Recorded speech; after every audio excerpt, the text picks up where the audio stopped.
You're listening to Best Forevers, a podcast for kindred spirits, a podcast that encourages you to love more on your friends and to further consider the issues that plague friendships. I'm Alysa Lucas, and according to my iPhone, I've spent approximately 1 hour and 20 minutes today social networking, 57 minutes watching Netflix, specifically Charmed, I just started that show, and 11 minutes being creative, whatever the heck that means. Now, this is good news, bad news, right? When you have an app like that or your phone tells you, you're like, oh, good, it's going to make me feel bad for all the time I've spent online. Or you go, oh, I only spent an hour and 20 minutes on social networking. That isn't bad. That's an improvement, right? But some of the apps I use most often, this might not be surprising to some people, Spotify, obviously, so I can have my jams and my podcast playing while I do everything else in life. But also, in this order, Twitter, Facebook, and Instagram. And so it makes me wonder, how much time do you spend on social media? And honestly, do you think about how social media impacts your friendships? I was grading journals for a class that introduces students to the communication major and minor, and they've had several journals due throughout the semester, and I've told these students they've done a really nice job with these responses to questions about various topics of communication, just really thoughtful, applying their experiences and things they know, and I've just been really impressed. And in their last journal, they wrote about the use of technology. And my student Kate wrote a really nice journal response about how social media impacts relationships.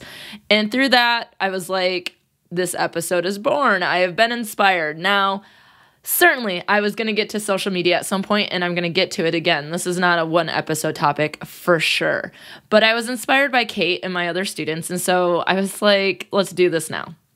And although I use social media a lot, and so I think I'm pretty good at it. I think some students call me the Twitter professor because I tweet and stuff like that, which, I don't hate. But I also learn a lot from my students. There are things I'm like, that exists? That's a thing?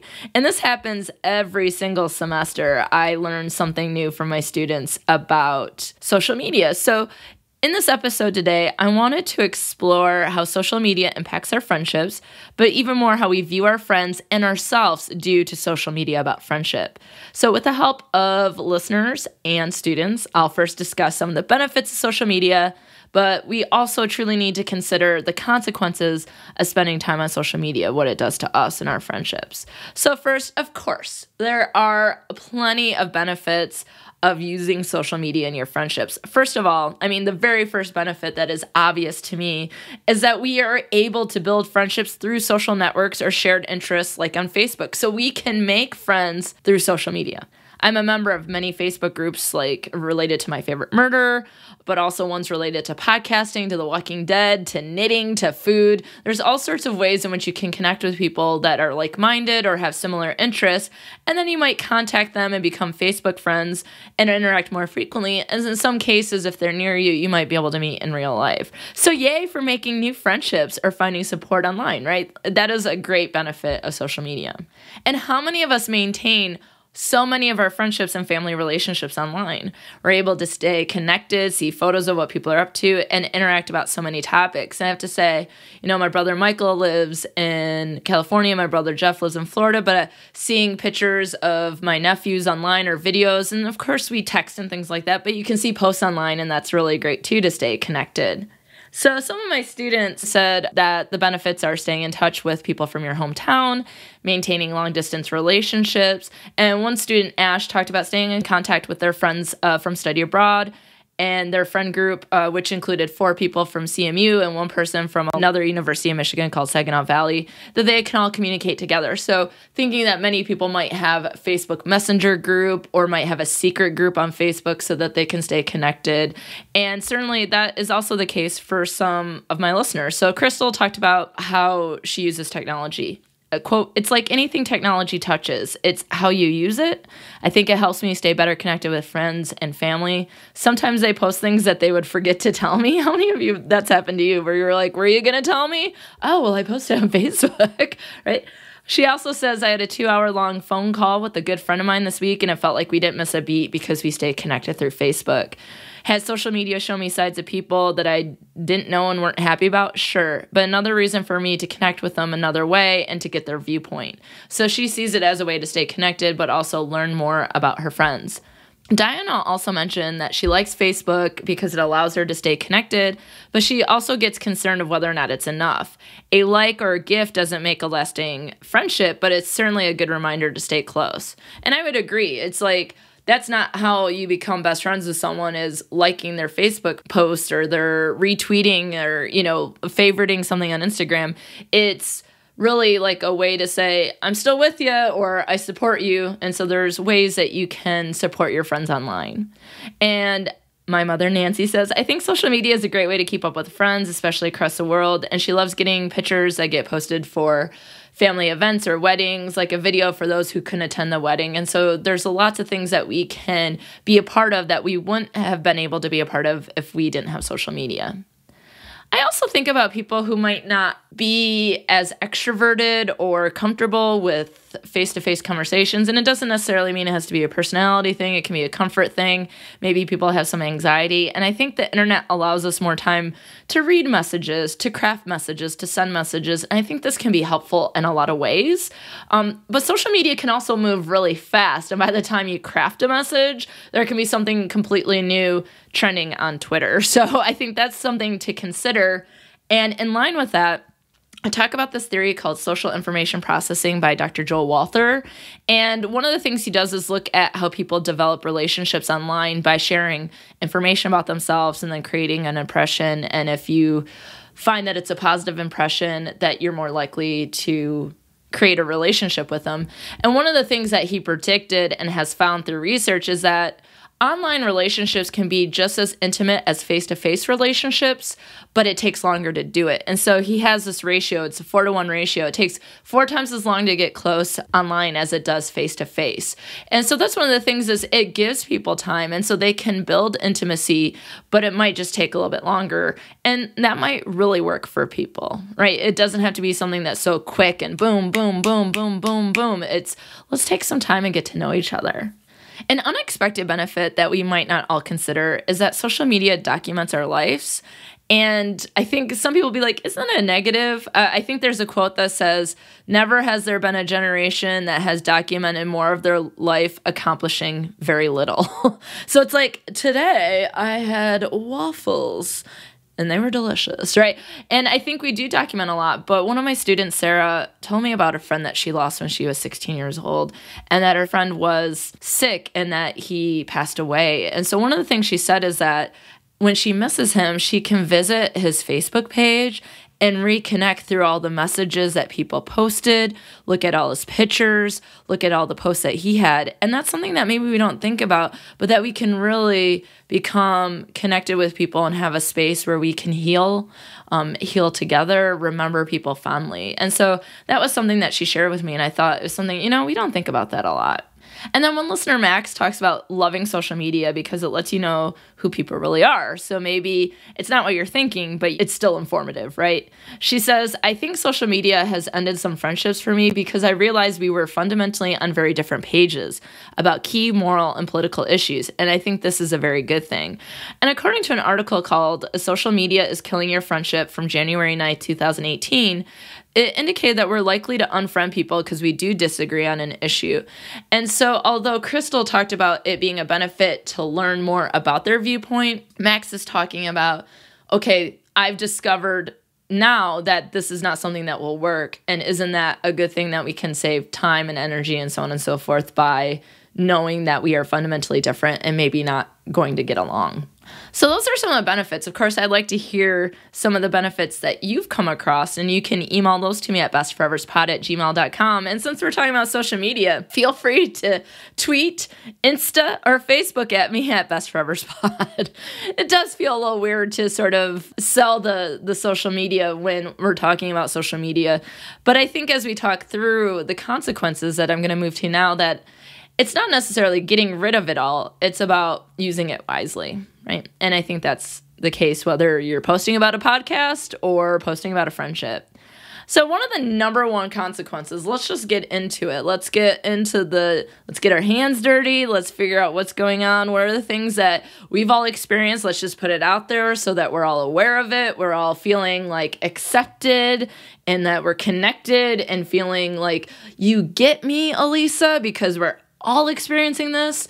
And the very first consequence is FOMO, and that is the fear of missing out. And this is when we might feel compelled to be stuck to our social media to see what's going on in other people's lives, perhaps feeling like we are missing out on all the fun that other people are having. And so in an article from June 28, 2018, Dr. Andrea Bonar, if I'm saying that correctly, it's spelled Bonoir. She's the author of the book, The Friendship Fix, and she is quoted as saying, "Social media really does maximize the sense that everyone is hanging out without you and that you're missing out on all the fun." In that other article, Social Media is Killing Your Friendship, they discuss that the fear of missing out can lead to social comparison. So we're really spending a lot of time comparing ourselves to other people. We might be feeling envious of people being able to do things that we're not able to do. Let's say we don't have enough money. Maybe we're in a new town. We don't know a lot of people. Maybe we're not ready to do something yet. Like there's lots of reasons why, but that we might be comparing ourselves, but also that there's inaction, right? So we might scroll and scroll and scroll and think about and ruminate what's going on. And we continue to look at what other people are doing. And so what they say is that we're watching people go through their lives, right? We're watching people live their life instead of us living our own lives. And so that's really the fear of missing out is, but I'm just watching other people do things. Maybe I should just get in there and do something myself, right? And I know that it's a video or a picture, but it's maybe a red carpet situation or a parade. And I realize those are two very different things, but I think you'll know what I'm talking about when I give the example. There is a video or an image of all these people with their phones out taking pictures of things so that they can post it online. And then there's an elderly woman without a phone and she's just enjoying what she's seeing, what she's watching, what she's doing. And I think that's what it's getting at. Are we doing these things so we can post it, or do people post things and then it makes us feel bad because we feel like they're doing these things and enjoying these things? Like, oh my God, you went to this concert, but the entire concert, they might have just been staring at it through a screen rather than enjoying the music for what it was, right? And the thing about it is, who hasn't felt bad about this, right? Who hasn't felt left out? Who hasn't been like, why wasn't I invited to that event? Why was I at home on a Friday night by myself and my friends didn't call me or didn't text me to see what I was doing? And is it on purpose? So Kate, my student who wrote the journal, talked about individuals posting Snapchats, right? So that they would post what's going on Snapchat, having fun, like, oh, we're having a blast. And that sometimes people do it on purpose to make other people envious or jealous, especially if they're doing something with a mutual friend. And, I guess it's up to us to determine people's intent. Sometimes I think, oh gosh, I posted something and I didn't intentionally mean to make people feel bad. But after going through the research and organizing my thoughts for today, I really thought, gosh, I don't think I've intentionally done it, but I still have maybe contributed to people's feelings about, oh, how is she doing this thing? How is she going to Paris? How is she in Prague? Well, folks, let's be real. It's not because I got lots of money. It's because I got a loan and I got money from my school to go to Prague, right? And so that's the thing is there's a fear of missing out that we're not having fun. But also, as we'll learn a little bit later, it's not always real, right? It's not always real. And sometimes it might be intentional and sometimes it might be unintentional. The second consequence is, people, I spent an hour and 20 minutes on social networking and I was like, that's not too bad. But then when I was thinking about it, just scrolling, liking, retweeting, posting, and I don't even feel like I've responded to everything. And so let's just be clear. The second consequence is that posts are overwhelming. We simply get too much information about our friends and our actual friends, right? So maybe the first friends is in quote, like your followers, your friends on Facebook. We get lots of information from those people. We get information from people who are not anywhere near us, celebrities and other politicians and people across the world. And yeah, that can be cool to connect us, but dang, y'all, we post a lot. Okay, so let me break this down for you. We all have online friends, right? We have Facebook friends, we have Insta followers, we have Snapchat followers, we have Twitter followers. There's probably a whole bunch of social media platforms I'm not even considering here, like LinkedIn, Pinterest, things I've never heard of. And then we have, on top of all those things, we might have apps to learn about people, Bumble, Tinder, and they can be for romantic reasons, they can be for friendship, all that's going on. And then we have in real life friends who might also be our friends online. And it has to be a lot going on, right? If you consider all that, like, add it all up. What does it mean to you? According to the same article, social media is killing your friendship. We can only really handle about 150 friends. We have about 5 close friends and about 15 other next tier friends, right? And then there's everyone else in the world. So as I was saying, add it up. Add up all your in real life friends, your online followers. What does it amount to? A lot of times the number of friends in quotes is meaningless. Okay, so we added each other on Facebook, but then what? How many of those people post something on our page, share something with us, share what we post, comment on what we post, react to our posts? Like, how many people just add us and then it's like, all right, cool, I got another friend on Facebook. But how many people truly know us? Okay, yeah, we're friends now, so you get to see the pictures of Rooney and Ferguson, but what else do you know? You know, I like soccer. You know, I like 80s music, pop music, a TV show. I mean, those are things I share with pretty much everyone, right? That's what I would consider safe information to share with a whole bunch of people. But how many people actually truly know me? How many people do I turn to for help? How many people provide me support? Sure, we can all get those things online. In fact, just last week, I provided someone support online. I messaged someone because I thought that they might be going through something. We've only met a few times in real life, if you will, but otherwise we communicate solely on Twitter. You know, this person needed that support at that time, right? And I could provide it, which I think is great. Like, if people need support and I can provide it, that's cool. If I can't, hopefully they're getting it from someone else, right? I can't support everyone in this moment. I reached out to this person. I didn't think I'd get a response, and it was something that perhaps they needed. But let's be honest, I'm not in their top 5, I'm not in their 15, and I might not even be in their everyone else. So although I can connect with people online, we can all connect with people online, how many of those people are truly our friends, our true friends? And so that is something that I think gets mixed up, because just because we have followers doesn't mean we don't feel any less alone. Just because we have followers doesn't mean we have friends. So back to this consequence. Think about the information we get from our besties, our crew, our acquaintances, and people we know online. We see posts about their personal information, maybe some of their trials and tribulations, but primarily we see what they ate that day, their cats and dogs, all their trips, and some of that is a lot of fun, and then sometimes it gets overwhelming because it's about political things and news and all the things that overwhelm us otherwise every single day. All this can contribute to fear of missing out or feeling compelled to respond to people, right? I wish I could go on a trip like that. Or I wish I was free and didn't have to work so I could go to coffee with my friends. Or I'm feeling compelled to respond to this post about what's going on in the world right now, but I know that that'll take me down, a wormhole for 3 hours. Is a wormhole a thing?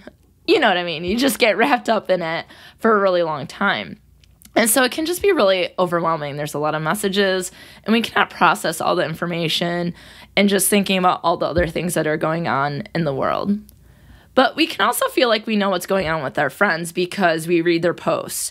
And so one of the things that can be sort of a response to being overwhelmed is going, okay, well, actually, this helps me out. I've read your post. I know what's going on with you. And then we don't feel like we might reach out to someone. Maybe we hit a heart on Facebook. We hit a retweet on Twitter. We might write a comment, oh, you look great in this picture on Instagram. But we don't actually ask anything about our friends, right? We might not actually say, hey, what's going on here, right? Has that happened to you? You don't know what to say because you've already read their posts and see their photos, right? So it's like one of those things like, well, I guess I don't need to check in with you because you posted like 15 times today, so I totally know what happened today.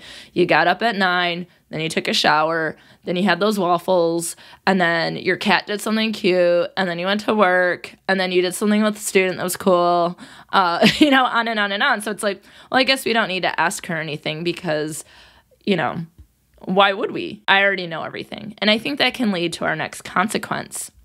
Overall, posts are super misleading, right? So as you might experience FOMO and you're scrolling, you might start to feel like something is wrong. We spend a lot of time participating in social comparison, which might make us feel bad, depressed, anxious, and so much more. In her journal, my student Kate talked about remembering that social media is nothing more than a highlight reel, right? So you have a basketball team, they play all season. Or let's go with baseball. They're getting to we're getting close to the World Series, and I swear to God, there's like 97,000 baseball games in a season, right? But then at the end of the season, the Detroit Tigers, the Yankees, whoever, I mean, I'm from Michigan, so I go with the Tigers. I think the Yankees, the Red Sox. Who else are you following? Who do you like? The Dodgers? Milwaukee Brewers, I don't know, whatever. But the point is, at the end of the season, they might put together a 3-minute highlight reel of what happened in that season. Even if they won the World Series, even if a team won the NCAA championship, the highlight reel is still short. It does not amount to everything that happened in an entire season. And that is what social media is like. Our life is a highlight reel. We only see what people post, and it's usually positive, right? So we think everything is good in people's lives because it becomes like, you know how people will post things on Pinterest and you're like, oh my God, that's like the most perfect cake I've ever seen in my entire life. And then you go to make it and you're like, why does it look like a 2-year-old threw things on this cake and smashed it with their hands? It's kind of like that Netflix show, Nailed It, right?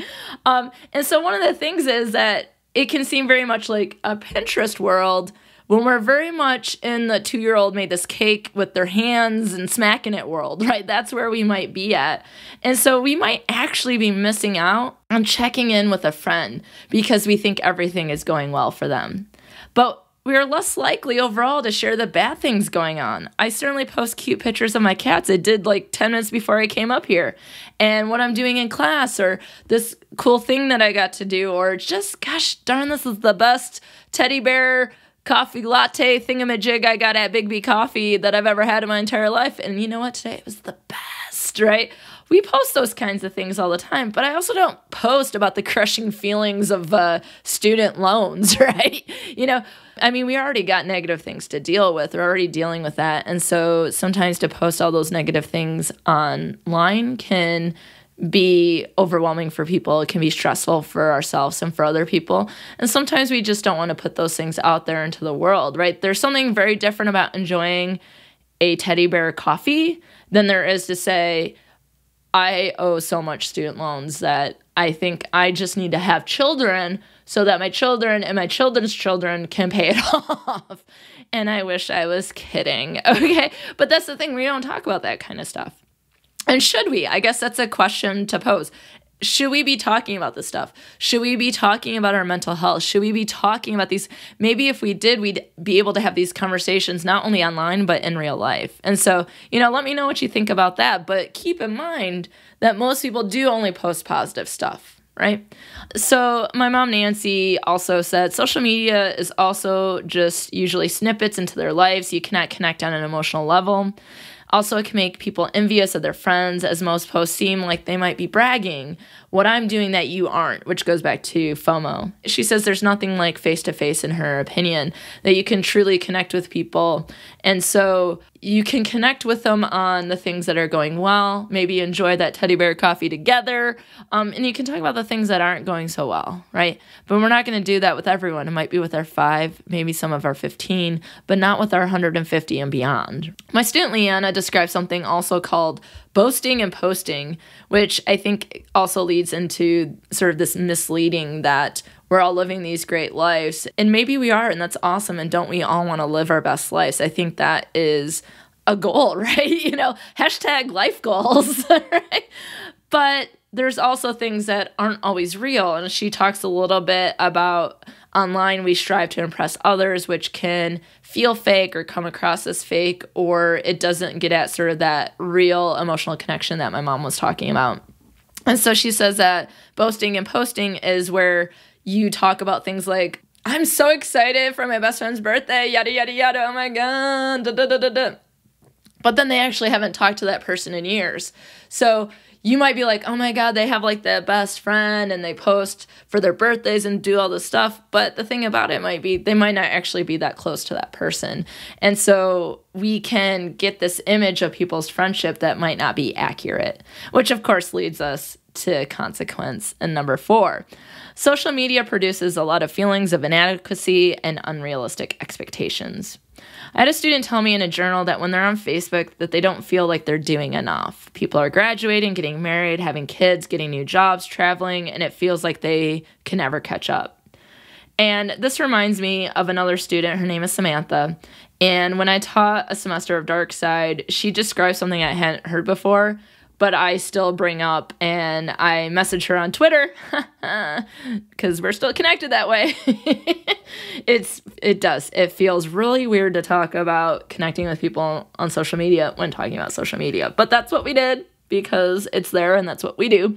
But she said we do this thing. She called them press releases. You know, when people post press releases on Facebook, I remember her saying in class, and I was like, I'm sorry, a press release? Like, are they a company? Do they have a PR person? She's like, no, press releases are when people go on Facebook to announce things. And it's like we've just accepted an award. I am pleased to accept this honor to have this grade, this internship, this job, this partner. We are announcing good grades, new jobs, new relationships, engagements, babies, and more. And is there something wrong with that? Not inherently. I mean, it's really exciting to be able to share good news with people, right? And sometimes once we tell our five, we tell our family, isn't it like, well, I don't want to tell everyone else. Let me just post this online. That way people feel like they know. Like sometimes it's easier than trying to be like, oh, I need to let my coworkers know. I need to let my friends from cycling. I'm not cycling, but let's say I had friends at cycling. I'm back to donating to Planet Fitness, if you're wondering. Yeah, not working out right now, but let's say I did, okay? I would need to let them know. And sometimes the easiest way to let people know information is by posting it on social media. So I don't think it's inherently wrong to do that, but as someone who's taking that all in and you're thinking, I'm just not living up to this, I'm not on my path, I'm not where I want to be, I can't catch up with people, it seems like everyone's getting jobs and I'm not, I just graduated, or, you know, it really feels like everyone's getting pregnant right now and me and my partner are having difficulties, that it's one of those things to remember that when you're taking it in, that is where they're at in their life, right? And so everyone's path is different. And I think we need to remember that. And I have this little wooden, you know, those little things they have for decor. There's so many like sayings on these little blocks of wood. I'll post a picture so you know what I'm talking about. But I have one that says follow your own arrow, right? And that idea is that my path, my life is going to be different than someone else's. So maybe, you know, a new job or an engagement or a baby, those things may or may not come. And if they do come, they might come at a different time as someone else, and that's okay, right? And so when you're taking in the press releases as an audience member, you might just go, well, that's good for them. One day I'll get to post my own press release for all the good things that are going on in my life. And it's also remember to support those friends and know that our turn will come. And so a way to sort of maintain friendships online is like hitting that heart and a congrats, right? Or retweeting it and being like, this is really awesome. I'm so excited for them, especially if they're in year 5 or year 15, right? But also know that your day comes too. The same student said on Instagram they don't feel like they're ever going to be perfect enough, that the photos produced unrealistic expectations about friendships. There's all these pictures of having fun, pictures about looking perfect, what a perfect life is, what a perfect relationships are. And that is something I've also noticed on social media. Sometimes it seems like people get together just to do photo shoots with their friends. So then they look like they're having the best time, but they're not actually doing anything. The photo shoot is the event, right? And certainly, who am I to judge, right? That people are into photography or into social media or getting together and doing those sorts of things, that can be a way for those friends to bond. But typically when we think about posting or we think about what's going on in life, that you might actually be doing something and then you take a photo and post it, right? Like inherently at a birthday party, you might take photos of what's going on and post it, right? That, you know, when people get engaged, they might post a picture showing the ring. That we see these things and that there's pictures that happen while events are happening, but this is new to me that we would just get together to do photo shoots. Now, I'm not talking about people who are photographers and they're doing shoots. I mean, like, hey, let's go take photos outside the football game, but never actually go to the football game. And so that's one of the things that not only is it misleading, but it can make it feel like it's unrealistic to obtain friendships that seem that happy and do that many exciting things. And so the photo shoots can be difficult. I've also learned something new. There's something called thirst posts, which I understand, and you can correct me if I'm wrong. Thirst posts, like thirsty, is something when people post pictures simply to get likes. But sometimes it's about just boosting others to fit in, and there's no friendship there. So people might boost like, oh, you're so pretty, but then they don't know the person or they have the friendship.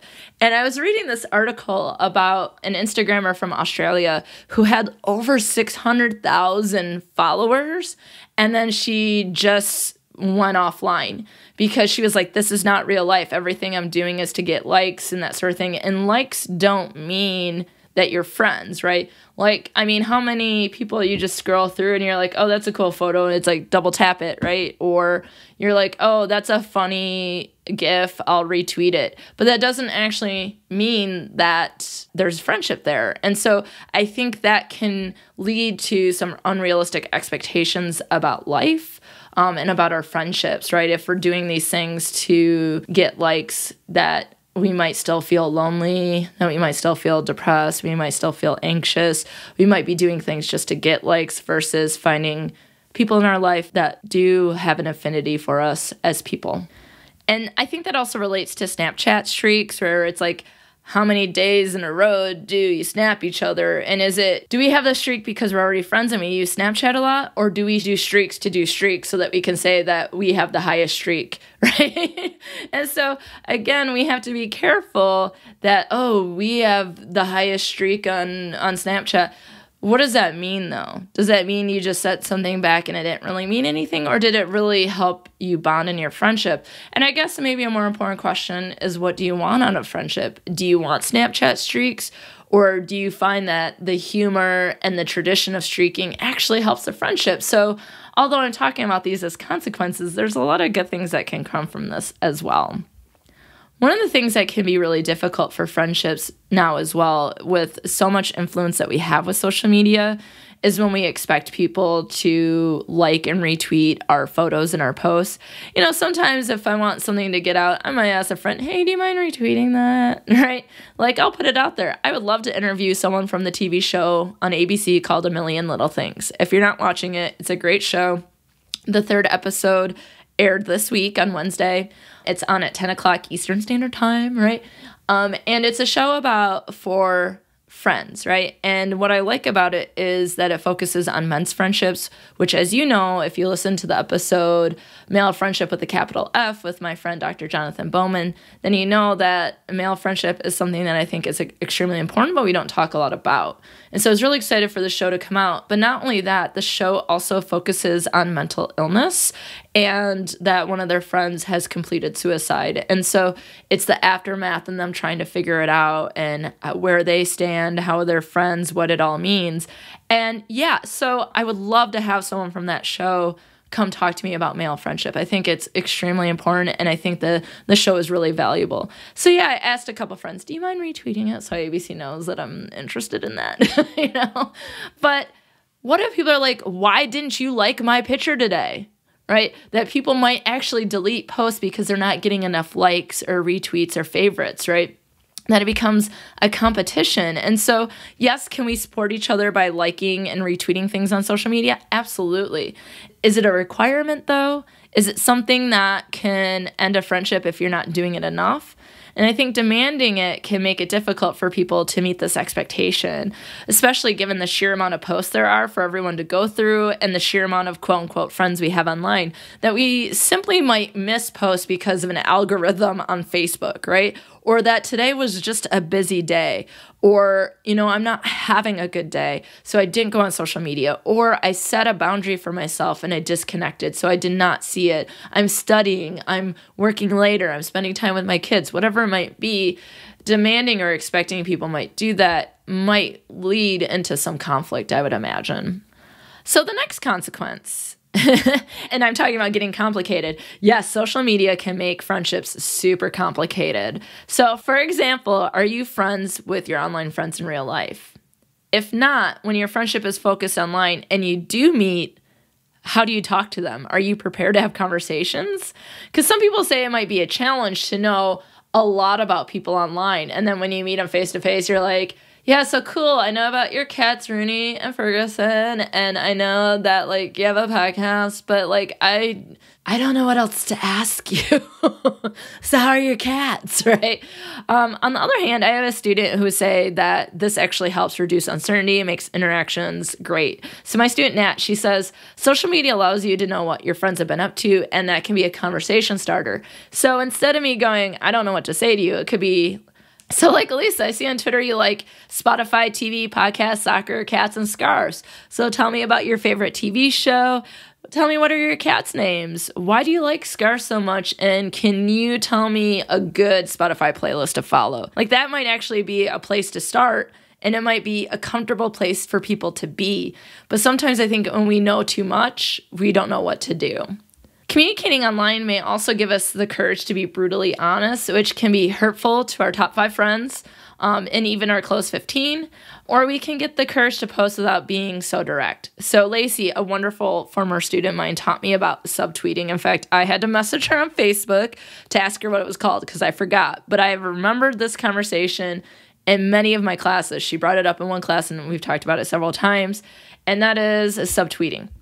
This is when people tweet a message without calling someone out. So they have the content of the message, but they don't actually say who the message is about, but the person the message is about probably knows it's about them. So let me see if I can clarify this for you. So Lacey tells a story about how her roommate posts something on Twitter, like complaining about Lacey not doing something. But that girl only has one roommate, and it's Lacey. So when Lacey goes on Twitter and she's like, hey, guess my roommate's mad at me, and the roommate could be in her room tweeting that instead of talking to Lacey about it. So it's just one of those things that we might post things online, and then it gets really tricky for our in real life situation. So you can start a conflict or make a conflict worse online. And then when you come together, you might completely ignore the issue, make it worse, whatever the case is. And so subtweeting is where you're like, I hate when people do X. You know who you are. Like, okay, I guess I did something to make you mad. But then when you see me in person, you're like, oh, hey, girl. Right? So it's like it didn't happen, but you posted about it online. And so I can only assume that it might be about me. And you're saying, like, Alysa, it's not always about you. But sometimes, like, with Lacey, she knew it was about her because she's the only roommate, right? So I think that there are these cases where messages can be passive-aggressive, they can be ambiguous, but it can turn into ugly, insulting, threatening messages, fighting, arguing, bullying, public shaming, which is all likely to strain or end a relationship. So that is something that can get really complicated. On Facebook, though, we have what's called vague booking, when it's not clear what people are posting about. So, for example, a post might be something like, quote, tell me if it's all worth it, end quote. And you're like, what's it? Do you mean college? Do you mean this relationship? Do you mean life? Do you mean that teddy bear coffee I was talking about earlier? What are you talking about? And sometimes people might vague book because they are looking for some sort of reaction, but sometimes it's not clear for how online friends should respond or what in real life friends should do. You know, are they looking for a response? Is that like on Instagram, a thirst where you're looking for likes or you're looking for people to be like, oh, I'm sorry, I'm here for you. Or when people just post, ugh, UGH, period. Like, sorry, today isn't going well. Hope tomorrow's better. Like, how are you supposed to respond? But at the same time, maybe that is a sign to check in on our friends, right? That we should check in on our strong friends, we should check in on our vague friends, we should check in on everyone. And can we just take a minute to talk about how complicated unfriending is? Some of you out there are like, no, Alysa, it's easy. Snip, snip, bye-bye. How many of you do spring cleaning of friends and you're like, every couple months you're like, go through and you're like, delete, delete, delete, delete. And you're like, life feels good, life feels good. But then how many of you are like, unfriending this person would make my life more complicated? Right? It might turn something into a bigger conflict. Maybe it turns something into a confrontation. Maybe it makes someone feel bad when we don't want to make people feel bad. And so unfriending can be really problematic, right? It does send a message when if someone goes to search for you and it says that you're not friends, that sends a strong message. And you know what? Some of us might need to cut people out of our lives, that there are toxic friendships and relationships. But instead of unfriending or deleting someone or unfollowing them, how many of you, for example, on Facebook, hide them in your newsfeed so you stay connected as friends, but then you don't have to see them in your newsfeed, right? You do that instead of straight up deleting people. And so Diana, a listener and podcaster from Happily Ever Aftermath, says, if a friendship is on its way out, social media is an extra layer of complication. You try to get together with a friend, they give excuse after excuse, and you see them tagged with others. When it's over, do you unfriend them or stop following? What about connections in common as potential to give us more information than we can process? And I think that's a really good point. It's like going back to FOMO or feeling left out. If you're like, someone said they were busy and they couldn't go out with you, but they weren't clear about it, it's like you see them tagged in and they never have time for you. It's like, okay, so does that mean we're not friends anymore? Does that mean we should unfriend them? Does it mean it's time for a conversation? What happens when you unfriend someone and other people notice that you're not connected anymore? It can be pretty complicated, but also this idea of giving us more information that we can process. But I also think we might be interpreting a lot of the information as well, right? We don't have direct information. We might not actually have a conversation with that person, but we're getting a lot of information from them posting saying, oh, I couldn't go out with you tonight because I'm going to stay home. And then 2 hours later, you know, they've tagged a bunch of people on a picture of them going out. And so it's like, okay, so what does this all mean? And it could mean nothing. Maybe it could be like they felt better and it was just something really quick and they went out for like a half hour to have a drink for someone's birthday. There could be lots of reasons why people spontaneously come together, right? There isn't always a reason why we're not invited. Like, it might not always be intentional, but I think that the information overload can be really problematic and have us thinking about a whole host of different things and really increase our anxiety, right? The last consequence is actually both a benefit and a consequence, and I wanted to make a connection to something I've talked about a few times on the show and plan to do a future episode completely dedicated to that, and that is parasocial relationships. As a reminder, parasocial relationships are one-sided friendships that we have with media personalities or characters. So when we feel really connected to a Walking Dead character and then they get killed off. Or we've watched Grey's Anatomy for all 97 seasons, and so it feels like me and Meredith Grey are besties. Like, she's my person. Christina used to be her person, but now she's mine, right? And some of you go, I don't go that far, but I do enjoy seeing Julie Chen every week on Big Brother or Jeff Probst on Survivor. These are some of my favorites I'm just throwing out there for you. But it could also be real life people, like Lin-Manuel Miranda. Oh my goodness, following him, I'm like, oh, you know.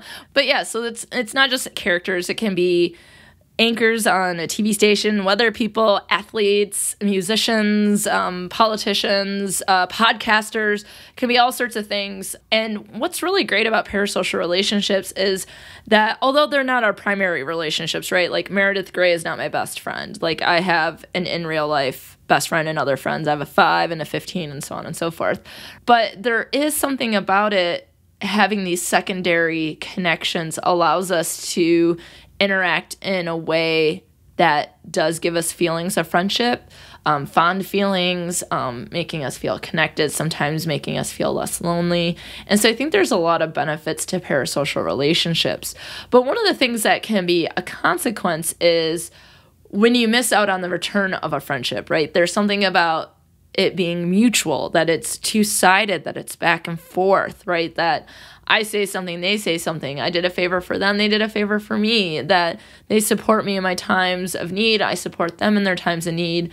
And so sometimes there can be sort of this sobering moment when you realize that, and I think we all know that characters aren't going to respond to us, but when real life personalities, media personalities, don't respond, that you can feel really good at sometimes, but then other times you are reminded that you are in fact not actually friends with these people. And that can make someone feel bad, right? Imagine watching a YouTube vlogger every single day watching and being a part of their life and then going, wait a minute, we're not actually friends. And so there can be a letdown to the positive benefits of having these secondary connections, feeling less alone, not feeling rejected, feeling accepted, feeling connected to other people, having some really positive impacts on our well-being. But then at the other time, it's almost getting like the rug pulled out from underneath you, going, oh, this person doesn't actually care about me, right? And that can be hurtful, but that's when we need to think about where we can get other connections, that we focus on our primary friendships, right?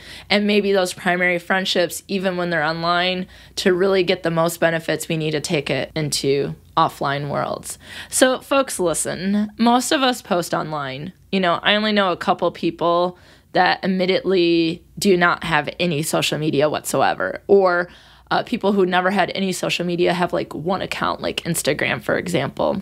Or maybe they have accounts and they observe people and they don't post, right? So I would say most of us, and I mean, that's the people who are lucky enough to have access to phones and to technology, and that's not the case for everyone in our world. But most of us do post online. I use Twitter, Instagram, and Facebook personally, professionally, and for my podcasts. I'm the last person to say that we shouldn't use it because I'm looking at my phone as I'm recording this. I was on social media before I came up here. Before I go to bed, I'm probably going to spend another 20 minutes scrolling through, seeing what's going on in the world, right? Like, what is the news? What are people up to? Are there any funny gifs? Are there any funny videos? Are there any funny memes? Like, I need a cat video to cheer me up or something. Like, we go online and we do these things. So I am guilty of posting positive things when I'm feeling down, let's be honest. I perhaps overload people with information, i.e. I'm probably bored if you see me go on a retweet fest, right? Like on Twitter, you'll be like, damn, that's like 10 posts from Dr. Alysa Lucas on Twitter, right? And that's probably because I'm watching TV and I'm bored and I'm like, oh, well, that's interesting, or I want to share this with my students, or I think that's funny, or this thing is coming up I want people to know about. And I probably unintentionally made people feel bad by my post. And I said that before. And that's one of the things that I've realized through doing this podcast. And when I was talking to Dr. Bill Rollins on episode 47, Friendship Matters, that I've had a well-lived life with friendship. I focus on friendships. I put a lot into friendships. I'm about making connections. And so I've spent a lot of time there. And I feel grateful that I've had really great friends in my life and that I look forward to new friendships and continued friendships. But I also realize that by only focusing on celebrating friendships, that can make people feel like that they don't have the friendship that they have to have, like that they have to have this many friends. They need to have these kinds of friendships. And so on this podcast, I am committed to celebrating all different kinds of friendships, no matter what the story is, no matter who the friends are. So if you have a story you'd like to share, please contact me at bestforeverspod@gmail.com. But not only that, I'm also committed, and I have done this, and I'm going to continue to do that, is focusing on the things that are problematic for our friendships, like social media or making friends or envy, whatever the case might be. If there's things that are making it difficult for us to have friends, then I want to focus on it. I want to talk about it. I want to give some advice, whether it be from research or from experience or from teaching. That's what this podcast is about. It's about both loving on our friends and also considering the things that make our friendships difficult. And I realize that there are people who probably listen that wish they had friendships like the people who talk about friendships on this podcast. And so that's something that I've considered more thinking about how difficult it is to make friends or how people can feel left out and rejected. And let's be honest, I have also felt left out. I wish I could have attended an event. I wish I didn't have to work at this time so I could do this thing. I wish I would have been invited to that. I wish I would have lived closer. I wish. I've been there. I felt bad about myself. I've compared myself to others. I mean, let's be real. I'm 40, single, and without kids. I can often feel like my student, that I'm not doing enough or what's quote unquote what I'm supposed to do. So let me put it out there. I think I get it from both sides. I get it that I might make people feel bad, or I might contribute to this unrealistic FOMO, misleading consequences that we're talking about. But I've also been on the end where it's like, where I've spent the entire weekend stuck to my phone, wishing that I was having fun like other people. So I think that this is an experience that we all have had. And that we've been on both sides of it. And this can be problematic, and we just need to remind ourselves like what's truly important and what we should focus on in life. And so several of the articles gave advice, as well as I have some I'd like to share as well. We have to understand, and this is something that people say often, but it's always a good reminder, that understand that people are fighting a battle you know nothing about.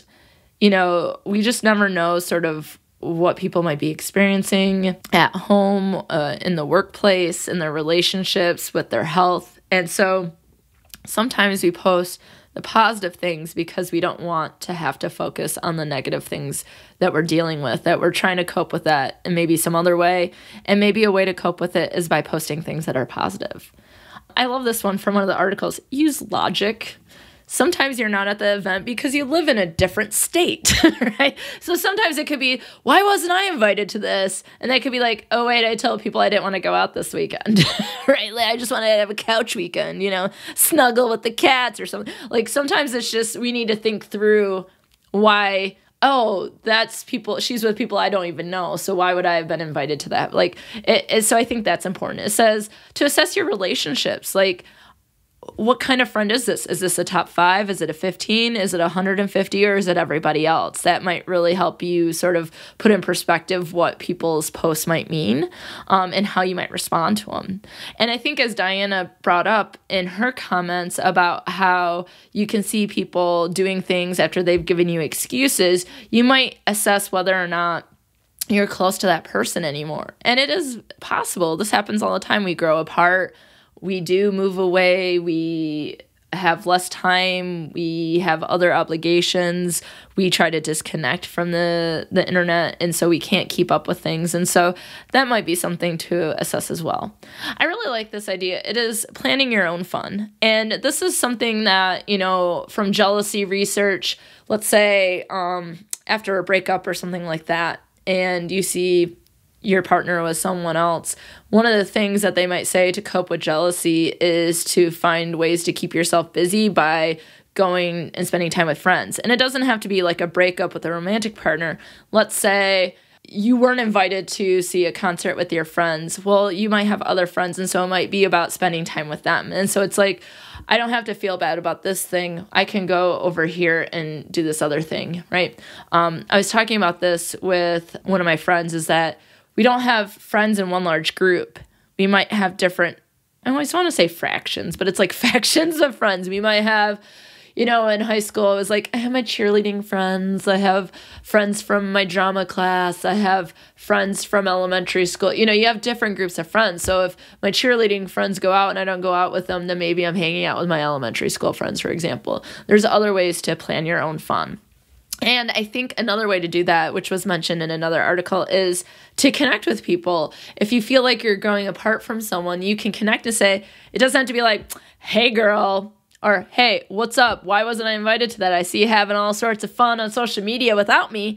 Maybe it's something just like, hey, I haven't talked to you in a while. We should catch up and get coffee, right? And if they're like, yeah, we totally need to do that, and you connect and you're able to get together, then, that's great. But if it goes back to like excuse, and, maybe the relationship is changing, and that I think is important to know.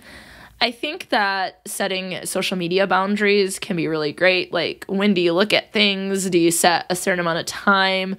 Do you set a timer? Do you disconnect at night or on the weekends? Maybe you have rules like, I only look at it for this point of the day, like maybe on break at work or when I'm standing in line somewhere, but I don't look at it first thing and last thing before I go to bed. Let's be honest, I do all of those things. But, maybe setting boundaries would make me feel better myself. And it's, practice what you preach, sister, right? And I think that we need to remember that social media is used for different reasons, but what is represented on social media is never 100% of life.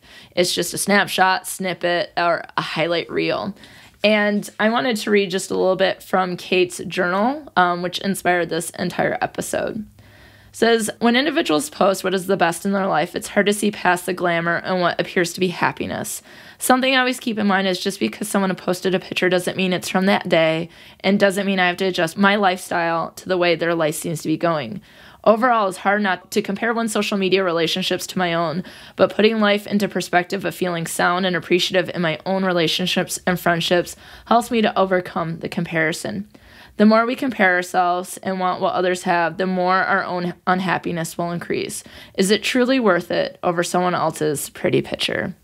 And that reminds me of a quote that a former student, Meredith, who was in episode 12, Heart Cry.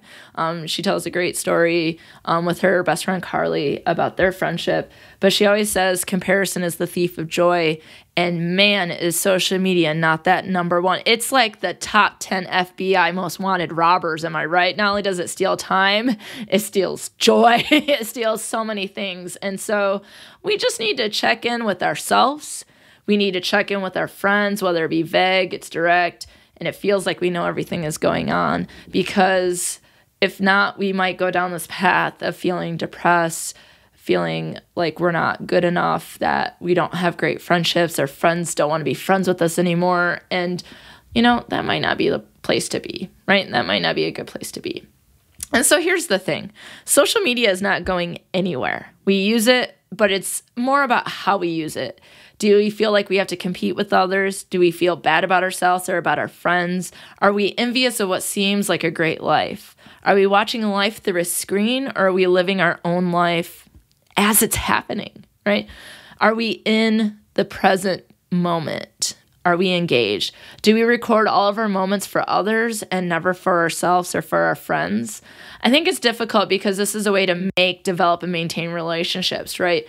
Social media can be very helpful, but it can also steal our time and our good vibes. So don't necessarily go and delete all your accounts. You're like, sorry, Alysa, Instagram, gone. Snapchat, gone. Twitter, gone. Facebook, gone. Right? You don't need to do that, but maybe think about how you are impacted by social media.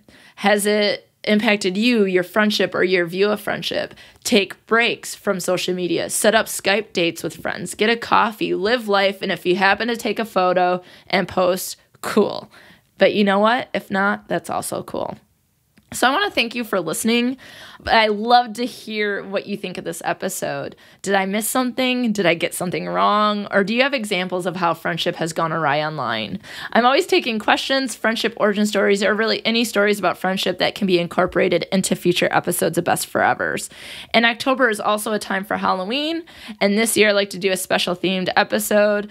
And other than being on social media and how scary that is, there's nothing scarier than being ghosted by a friend, right? Where they completely drop you or avoid you or fall off the face of the earth. And yeah, you're probably thinking there's lots of things that are scary, but I'm doing my best to connect Halloween to friendship. And when I think of Halloween, I think of ghosts. When I think of friendship, I think of ghosting. So here's the thing, friends. I want to hear your ghosting stories. If you've ever ghosted a friend or been ghosted by someone, please send me those stories to bestforeverspod@gmail.com. When you email me, if you don't want your name to be used on air, please feel free to make up a pseudonym, or I can make up one for you. Keep in mind, I'm not nosy. I just love to geek out on friendship and get to the heart of what challenges friendships might face. If you like what you have in your ear holes, there's a few things you can do. Hey, guess what? You can go on social media. This might be the one time you don't listen to me on this, but if you do, because we're all probably going on social media, you can find the podcast on Facebook, Instagram, and Twitter at Best Forevers Pod, and I'm at Dr. Alysa Lucas on Twitter.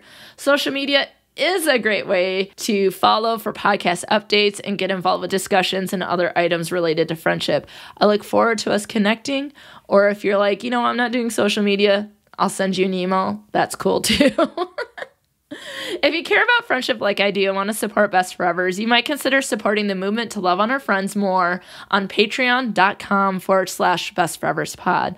There's lots of cool perks and goals. Go check it out. I would love to call you friends with benefits. I thank you to all my lovely patrons, and a special shout out to everyone who has joined me on a bench. So I'd like to remind you that I started the campaign Join Alysa on a Bench. This is a campaign to raise money to obtain benches, to give those benches some necessary tender love and care, and then etch the names of donators in those benches and then deliver them to places in which communication, friendship, inclusion, and support can be encouraged. You can learn more about the benches and the campaign at bestforeverspod.com and by clicking on Join Me on a Bench tab. If you'd like to help me promote this cause, please send me your photos on a bench. I'm starting to get photos from people. I'm going to start turning those into promotions and awareness for other people so they can learn more about Join Alysa on a Bench. Finally, thanks for listening to Best Forevers. I appreciate every single listen, like, follow, post, and retweet. Please subscribe, rate, and review Best Forevers. It is very helpful to the podcast to get the name out there to other people who might be interested in the podcast. And certainly as a friendship podcast, if this is something you think that your friends would like, please share with a friend. Maybe retweet on Twitter, post on Facebook. I don't know. I'm super contradictory this episode. Right? Don't post on it. Do post on it. The point is this. You do what's best for you. Keep social media in mind. And if you'd like to share it with people on social media, it will warm my heart. Thank you so much. And last time I told you about my official announcement for my new podcast, and I like to tell you that it's officially changed names. So I changed Fatal Friends to Fatalities, and Fatalities is spelled with the T-E-A-S because we'll be spelling the T on this podcast. It will drop on Wednesday, Halloween, 10/31/18. Fatalities is a true crime podcast in which friends get together and quote-unquote spill the tea on a particular true crime case that has stuck with us over all the years.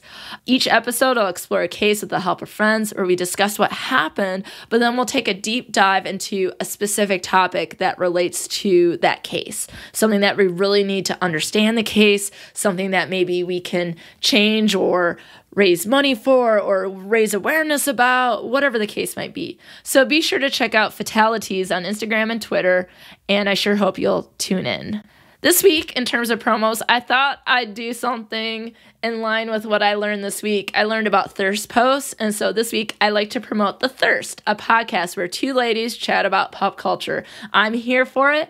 Along with you, I'm checking it out, and I will let you all know next time my detailed recommendation. But I was like, if we're going to talk about The Thirst, we might as well get the thirst in our ear holes too. Am I right? So be sure to check them out. And if you like what you hear, subscribe, rate, and review. So until next time, friends, maybe take a break from Facebook and make some in real life plans. Because without our friends, who would we be?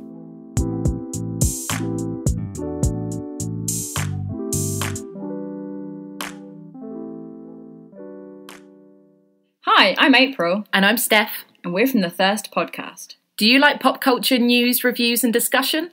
Have you ever ventured into the world of celebrity fan accounts on Instagram? Do you also admit to reading erotic fan fiction as a teenager or even as an adult? Can you list at least 5 of Harry Styles' questionable tattoos? Then we're the podcast for you! Every few weeks we get together and talk about what we're enjoying or what we're looking forward to in the world of TV, film, music and more. You can find us on iTunes, SoundCloud and Stitcher by searching for The Thirst Podcast. And you can also find us over on Twitter at The Thirst or on Instagram at The Thirst Pod. Listen to an episode and let us know what you think. Bye! Bye!